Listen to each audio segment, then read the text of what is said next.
Hello everyone and welcome to day 2 of Vlogmas. For this episode I went to my local library here in Minneapolis and hunted for some of my all-time favorite Christmas stories. Yes, most of them are children's books, but honestly these stories can be enjoyed by anyone regardless of their age. I was able to track down 7 of the books on my list, so let's just get right into it. Book number 1, The Lion, the Witch, and the Wardrobe by C.S. Lewis. Super famous, super popular. A lot of you have probably seen the movie that came out by Disney in 2005, The Lion, the Witch, and the Wardrobe. I was looking for a large text illustrated copy of this book so that I could show you some scenes, and I'll do that with the other books too. For those of you who aren't familiar with the story, it's the second book in a series of Narnia tales. The story revolves around 4 siblings, Peter, Susan, Edmund, and Lucy, who live in London, but they're evacuated during the Blitz of World War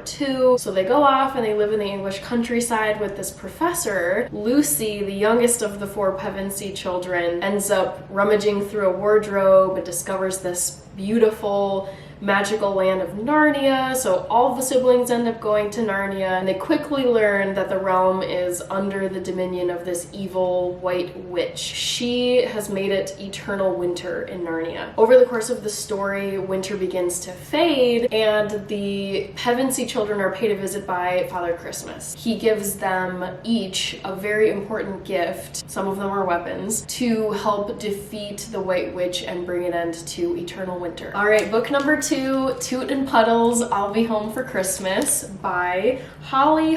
Toot and Puddle is a very popular children's series. I grew up reading the Toot and Puddle books. I love the illustrations. They're very cute and warm. The series follows 2 pigs who are best friends, and in this book, Toot is trying to make it home in time for Christmas Eve so he can celebrate with his best friend Puddle, but he gets caught in a snowstorm, so you're reading it and thinking, oh, is he gonna make it home for Christmas Eve? And spoiler alert, he does. He's making his way through the snowstorm and it's really rough. He happens across this very mysterious traveler in a sleigh who looks like Santa Claus. This mysterious traveler lets Toot hop into the sleigh, and then they go over and Toot makes it home in time for Christmas Eve with Puddle. Book number 3, The Gift of the Magi by O. Henry. Of all the books that I picked out, I would say this is the least well-known, and it shows the struggles of trying to afford a nice Christmas present for someone you love if you're strapped for cash around the holiday season. The book is set in the early 1900s in New York City. It describes a very poor young married couple. The wife's name is Della and the husband's name is Jim, and they're each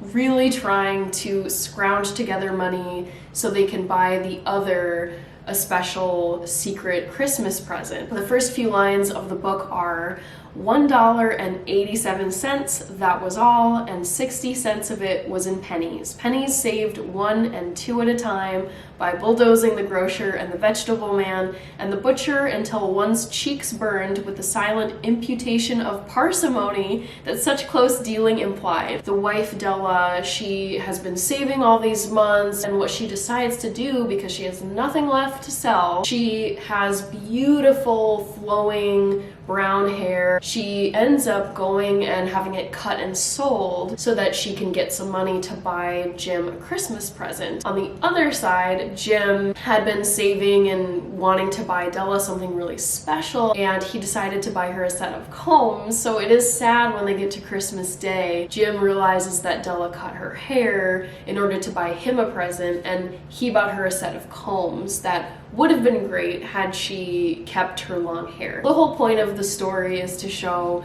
the true meaning of sacrifice and generosity and how meaningful it can be to give someone a gift, especially when you need to save and work really hard for it and sacrifice things in order to afford the present. And that's why the author O. Henry chose the title The Gift of the Magi. A Christmas Carol by Charles Dickens. This hardly needs any introduction. The book is set in Victorian London, and it follows this old, curmudgeonly, miserly type of person named Ebenezer Scrooge. He has a business partner, at least in the beginning, he has a business partner named Jacob Marley. Jacob Marley passes away, and then the ghost of Jacob Marley comes to visit Ebenezer Scrooge. He's later visited by 3 additional ghosts: the ghosts of Christmas past, the ghost of Christmas present, and the ghost of Christmas yet to come. These visitations end up transforming Scrooge. Scrooge decides to change his ways and become a more benevolent person, has more goodwill toward men, building relationships. Yay, awesome, very positive ending. And Tiny Tim does not die, so that's great too. The Nutcracker by E.T.A. Hoffmann. It was really cool to revisit this book as an adult because there's just certain things that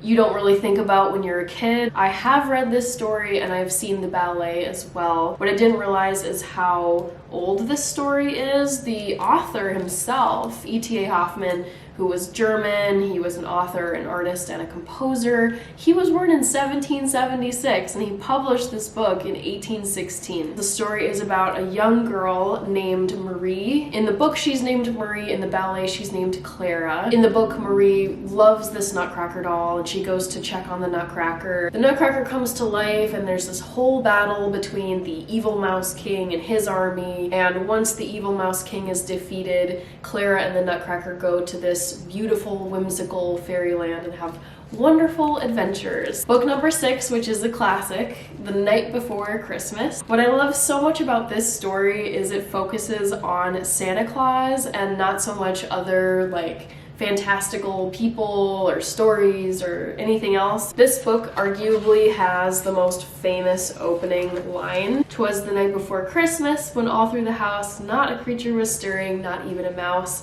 And the last line is also quite famous. "But I heard him exclaim ere he drove out of sight, Happy Christmas to all and to all a good night." The story isn't very long. It's very just cute text. It rhymes. So most of this book is actually illustrations and not text. Last but not least, book number 7, A Charlie Brown Christmas. The story begins with Charlie Brown talking to Linus. He says to Linus, "I just don't understand Christmas. I might be getting presents, sending Christmas cards, and decorating trees, but I'm still not happy. I always end up feeling depressed." Then Charlie Brown goes to Lucy, and Charlie Brown says to Lucy, "I'm in sad shape. My trouble is Christmas. I just don't understand it. Instead of feeling happy, I feel sort of let down." She recommends to Charlie Brown that he get involved in some kind of project to lift his spirits. There's gonna be this whole Christmas production. I'm not exactly sure where the Peanuts gang lives, but they're working on putting together this Christmas production, and Charlie Brown goes to find a Christmas tree for the production, and he finds this very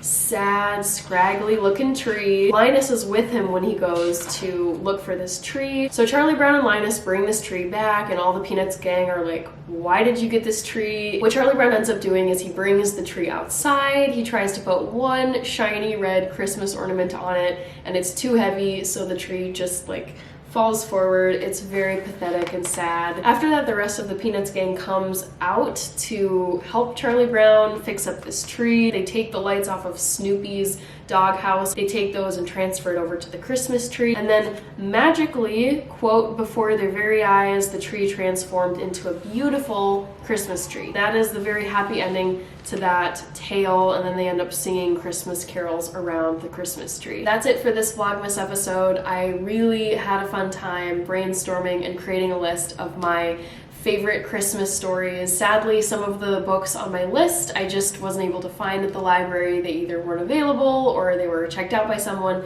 so I wasn't able to feature them here. Let me know in the comments which of these 7 is your favorite Christmas story, or if you have a completely different title, you can mention that too. Thank you so much for watching, and I will see you in tomorrow's episode.